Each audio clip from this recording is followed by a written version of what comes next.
যতই চেষ্টা করি সকাল সকাল রান্না করব, সেই রান্না হতে আমার কত দেরি হয়ে যায়। আমার মনে হয় আমি যদি একটা আলাদিনের আশ্চর্য প্রদীপ পেতাম, তাহলে সে আমার হয়ে কাজ করে দিত।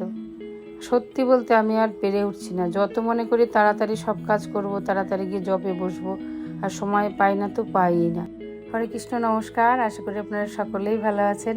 আমার একটা ছোট্ট ভিডিওতে আপনাদের সকলকে সকালে আজকে একাদশী, সকাল সকাল রান্না বসিয়ে দিয়েছি।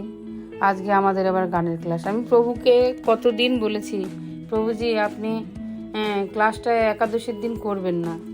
প্রভু কথাই শোনে না।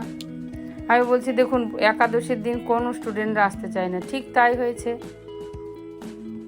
আজকে স্টুডেন্টরা একদম আসেনি, একাদশীর দিন কেউ আসতে চায় না। আর আমাদের ক্লাসে প্রত্যেকটা স্টুডেন্ট ভক্ত, সব আমাদের ইস্কনের ভক্ত, তাই তারা প্রত্যেকেই একাদশী করে। এই যে আমার বলতে বলতে আমার রান্নাও হয়ে গেছে। আপনারাও ভগবানের ভোগ দর্শন করুন।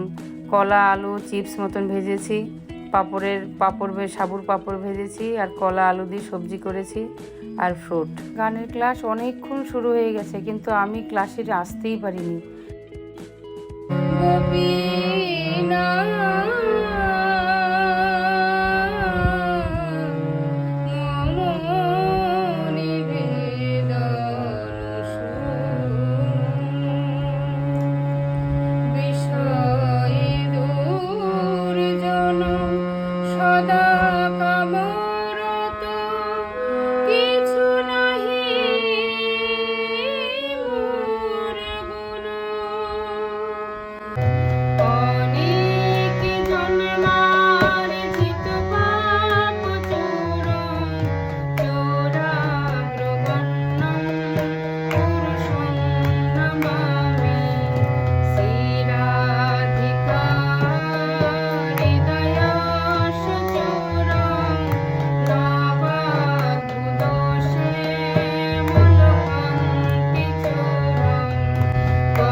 আজ একাদশীর জন্য অনেক স্টুডেন্ট, মানে প্রায় হাফ স্টুডেন্ট কেউ আসেনি। আমাদের ক্লাসের স্টুডেন্টরা বাড়ি পর্যন্ত পৌঁছাতেও পারেনি।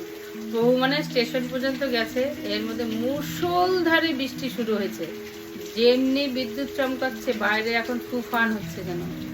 আর আমাদের তো একটা বিরাট বড় সুপুরি গাছ ধুম করে ভেঙে পড়লো, পুরো 4 টুকরো হয়ে গিয়ে একদম মাথা একদম মাটিতে নুয়ে গেছে, এত অবস্থা খারাপ। আমার ভিডিওটা আপাতত এই পর্যন্ত। আর একটা ভিডিওতে আপনার সাথে আবার দেখা হবে। আর আপনারা যারা আমার ভিডিওটা দেখছেন, তারা যদি কেউ আমাদের এই গানের ক্লাস, এই ভজন কীর্তনের ক্লাস জয়েন করতে চান বা শিখতে চান, তাহলে আমাকে মেসেজ করবেন। হরে কৃষ্ণ।